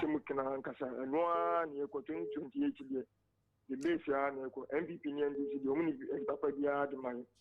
The base in dia badia no an yen so be jo me Meda say 0240550899. Hello, good afternoon. Hello. Good afternoon. Afternoon, sir. Sinupen. Afternoon, sir. Sinupen. Ya can't send me no. Wudin baby afrefi na yentio. You mpacho ya from Mohammed Kojo Kumisi. Ya kase fikaswa. Na me police station chairman. Na maya minyo baby ya ba register nkofu ba na oba nche. Yehu panyi bia mba oba direct here. Na me se me said ye ba dey ansa na ye obi mu aba wa mema ya register. All right, me da se sadia me kan no ye sori a ye de number bi beto na ma shase afre na afi ya mamo directives no na ma register. Why? Me da se 0240550899 the base na yedi hu enkomo enso ewa ha. Hello, good afternoon. Hello, good afternoon. Hello, good afternoon. Good afternoon. You're from Nanampom. Ma mintio Nanampom. Hello. Nanampom mitio. Yeah. The best awa to and they say Yukuma my capture was be 200. But about 2 and I will say the best and one echo. It's Mr. Ramwa, and I'm say a comment because of registration. And I'm saying I want to call my FM. You know my from my metro. It's Mr. Mane. It's Mr. Ramsey. Upon my number be Namino Casa. My capture was in and a fat medical depot in a number of Yukuma. My dinner show her some panel. No, you know, the whole world will be a bit. I'm near Cosso, I'm the NDC people, you know, and I told him. I'm about 2 bombs, not 2 much as here. Medase Mate Minua Medase Papa Ti also betimi aba na yedi nkomo. It's all about the base. Hello, good afternoon. Afternoon, honorable. Sinopain. You can't send yet here. Would baby are free na intio. You man will say at the bar your offer. Ade mamintio. Offer. They say the base in wrong. You may almost say, come on, Nakupon says, in Riasano. Oh, and soon what a satisfaction is almost over tea or that tea or money bar monster. There is enough for me. What am I for to Margaret? May see with a cuckudam and pinful money with you. A cuckudam that Abba fat the basin. I didn't know the whole Ghana and Mebuna stranded. Who get stranded? And then. I need this MPP and for so being extravagant people so quite green in the mouth. Yet it will make happen in so great. You should not say, not will be a minister. That's my worker. I don't want to go Medase Ade Ma Unrian so and Twaso 0240550899. Hello, good afternoon. Sinopain. Udini baby are free ma neso na mintio. Nana mintio.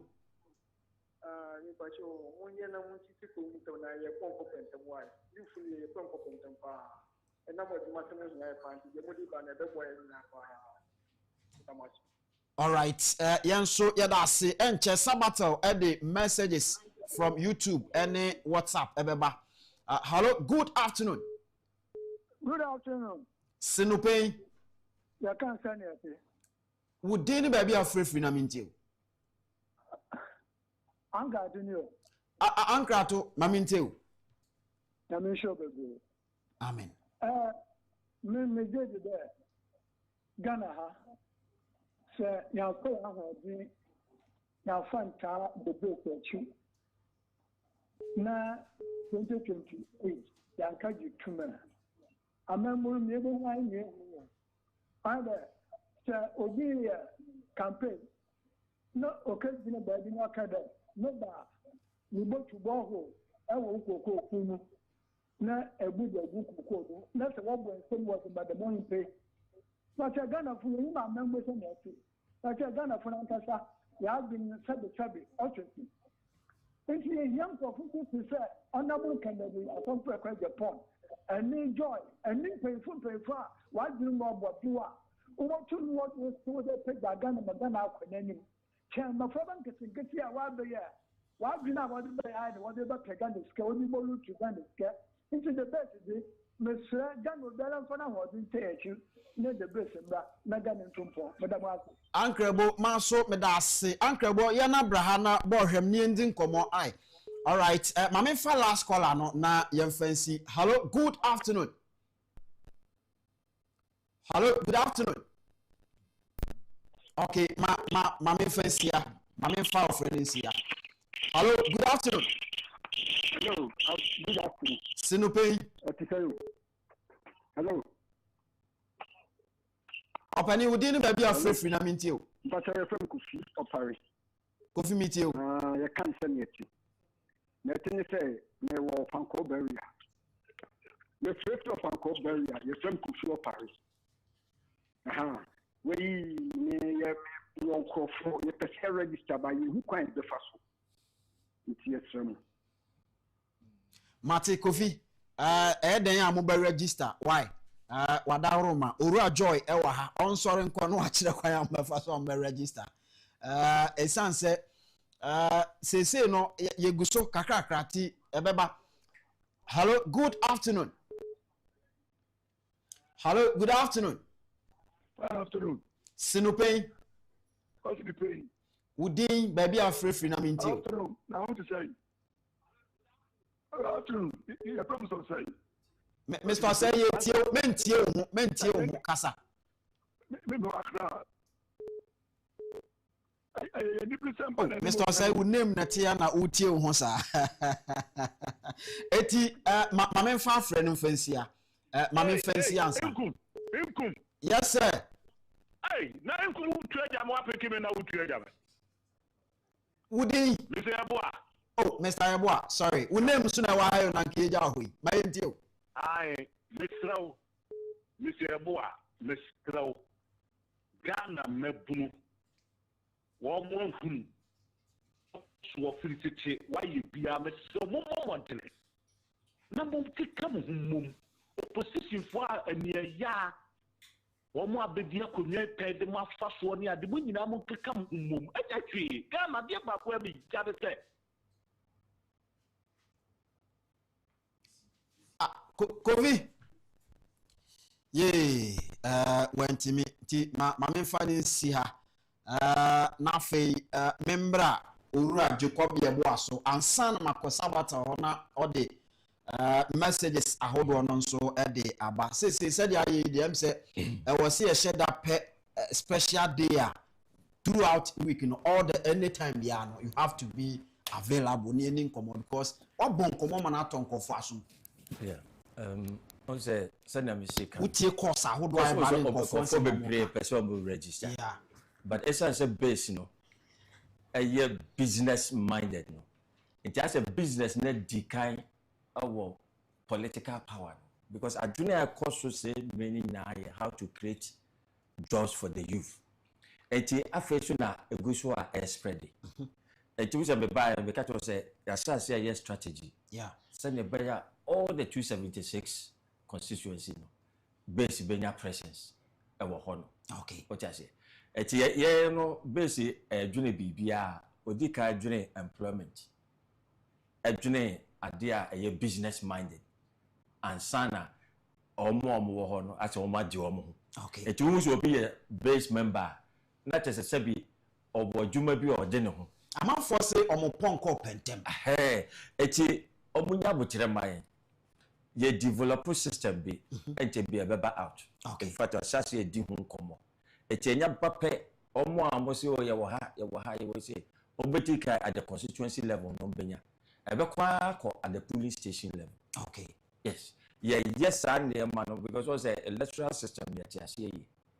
It is a basic as well yeah that is say yeah BBR now we make sure say we have the detail the yeah ones are then yeah yeah person is successful na chima so aba besua na di yeyo ayede aboma all right eti eno ena pani no aka no se enche kra afiwa behu se aha NSS me kokko register from constituency to a polling station level afobon sa babedru family house level eti na obusuani bia so register eti kakaka sabato we afi enso aye krado yeah messages ahodo all the way from YouTube and afi WhatsApp enso so no wade eba obapa et say Mr. Yankum nyame adom me ho ye pa na also Nyankopon adom ene mpaebo nti me nso me ho ye ye da nyame ubreni ma yentio eno wo time eti nyabotre na fa ni nyina emaye mate medase and ye ma me fa YouTube messages ahodo aba no en sha se me wi na me de WhatsApp de no aka ho where ye ma me wini a champion. Good afternoon my PhD family, hope all is well by God's grace. We thank God for another day. May his name be praised now and forevermore.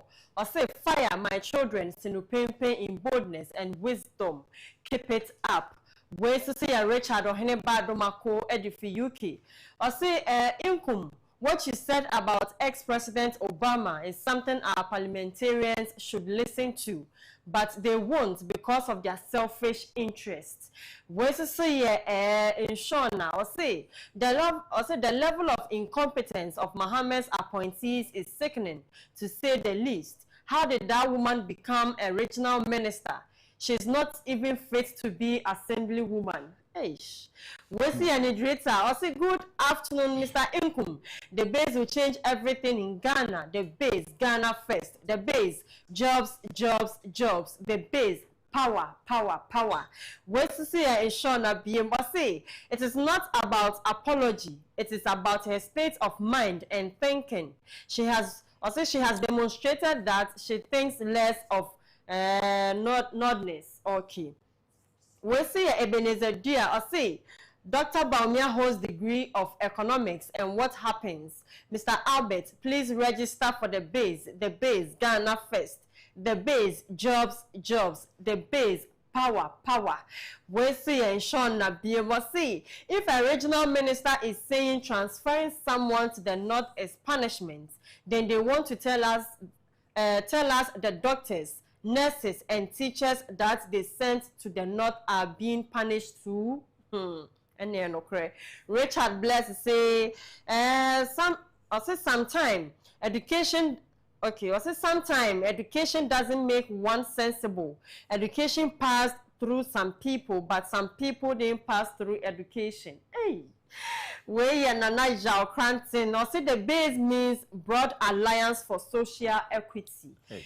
We so hey Thomas, I say good job, boss. I say the base all the way. Agyapong Kwame say the base Ghana first. Anybody who has Ghana at heart must join the base. Watching you live from the Wu Equiapem, No Pein.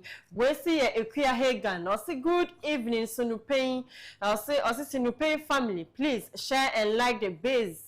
Ghana first, the base Onapo, the base no size, the base job for the youth, the base all the way, no can, no votes, and wasan BP.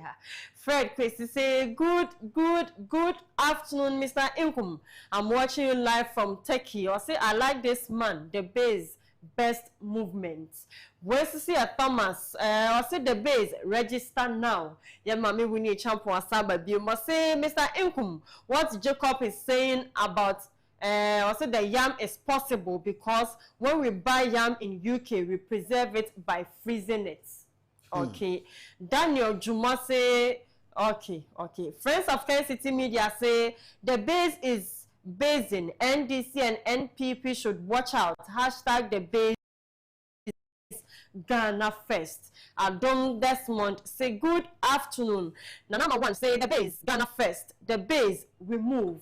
Intermediate YouTube dear no ebesi ha na memfa WhatsApp so dear kakra and kahom. We say good afternoon, Mr. Inkum and Mr. Albert. Bravo. Mr. Albert, you always say it as it is. The regional minister don't understand her work. No Pein and pass solo edifi de wu ekia pemne baye. We say Ghana shall continue. I say Ghana shall continue to breed incompetent, corrupt, greed, but the base is yet to renovate Ghana for the best standard.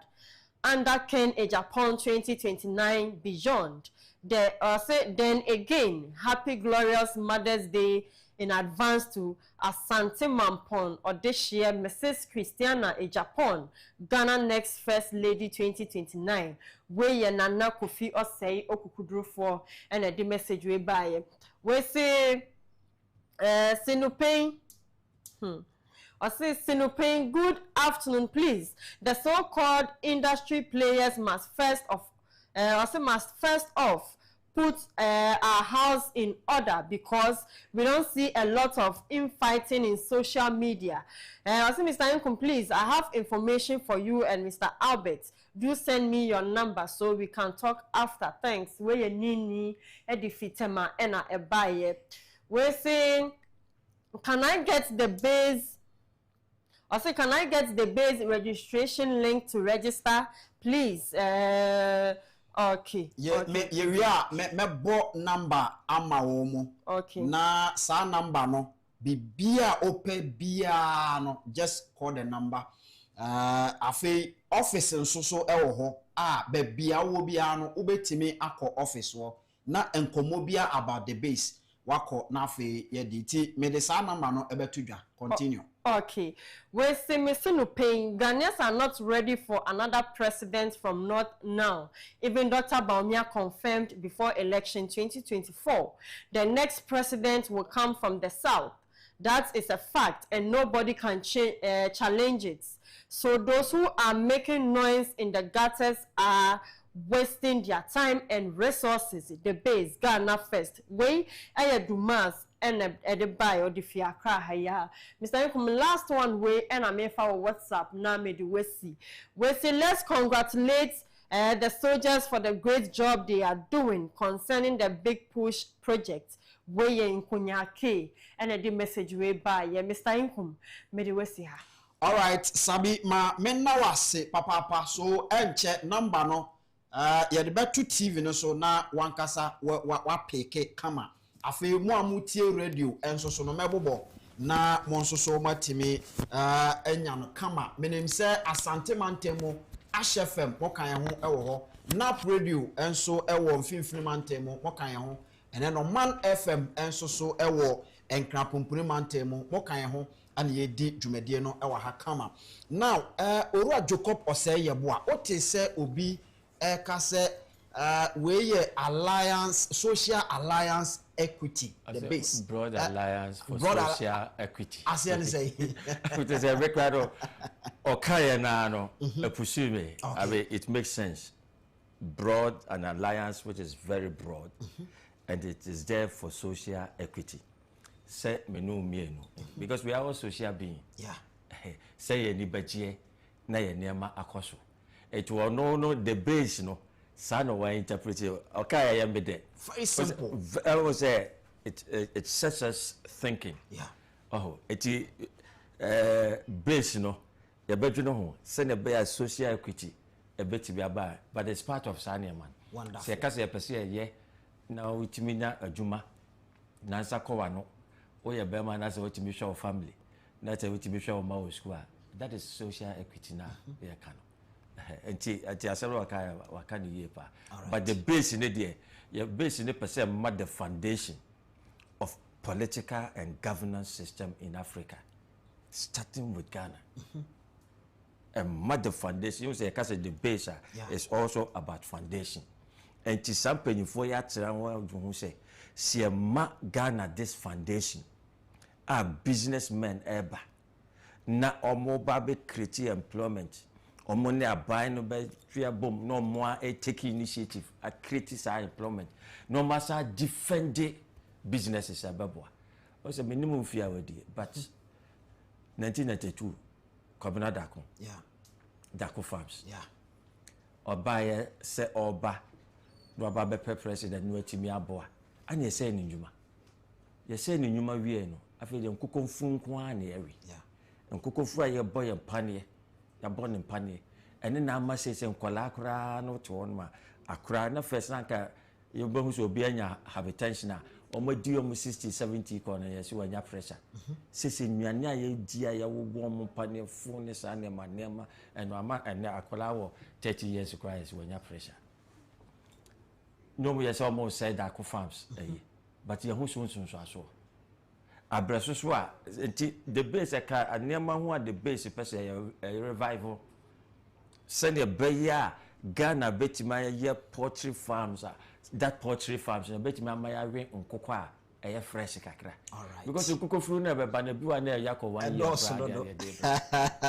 Ma men now I pass obaye na wabebwa ama base for any ajo party.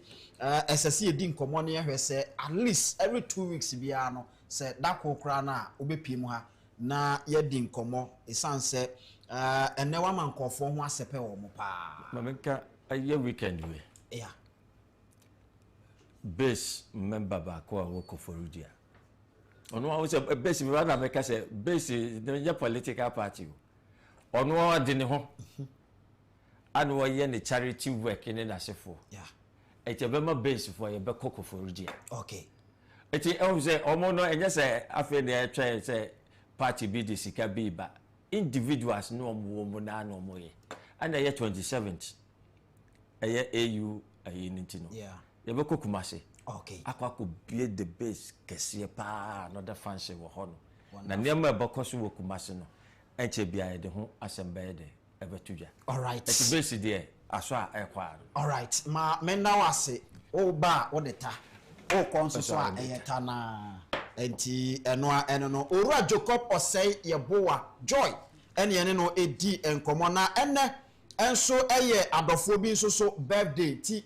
Ma yenre omo, but number non so ye ready among fantoso, nafe, a the base, number no, nafe, amount for 1 more person register. One person mo call office any mpenifo ko di nkomo omu nyina nso so betima hyase na wo afre na afa bibia nso aye kama afa ma ye nyina ye hwe enne ya adofo bi nso so birthday so monfa birthdays no ento so na yenko wonderful eno na eda so no happy birthday going out to you Abigail Kumsin Nyankopon Shraw na afa onye okese happy birthday. Eno no way every operations manager of Kencity Media ejando ho in free eti yenko another one and so emra nafi yenko ne yepentem ebreni ho eti eno so na daso no happy birthday going out to you your friend Araba Manson Manson where edin ehu Mason Manson an idea ya Araba anaye mansa enso na akoba ne say ya ye tie bia no Araba eno no happy birthday to you Araba Nyankopon enshraw. Now the last one is also here Mrs. Cynthia happy birthday going out to you yeda munyina ase Burundi die sese no birthday no am say isinena so obo adwuma pa eti mofa the base number no ento so na afe yembo na yenko eti number no a wobetimi afre na afe woni the base empanifo nso adi nkomo no eno ne da TV no so no eno ne da ho no 0595 332646 0595 332646 eno ene da TV no so nti wobetimi afa na afi also woni empanifo no edi nkomo ewo ho Owura Jacob osei yeboa ene ene no edi nkomo pani ye no ase se wo baaye emrepam ye besan so ahwewanim na ye di nkomo Nyankopon enhyira wo bebre. Okay.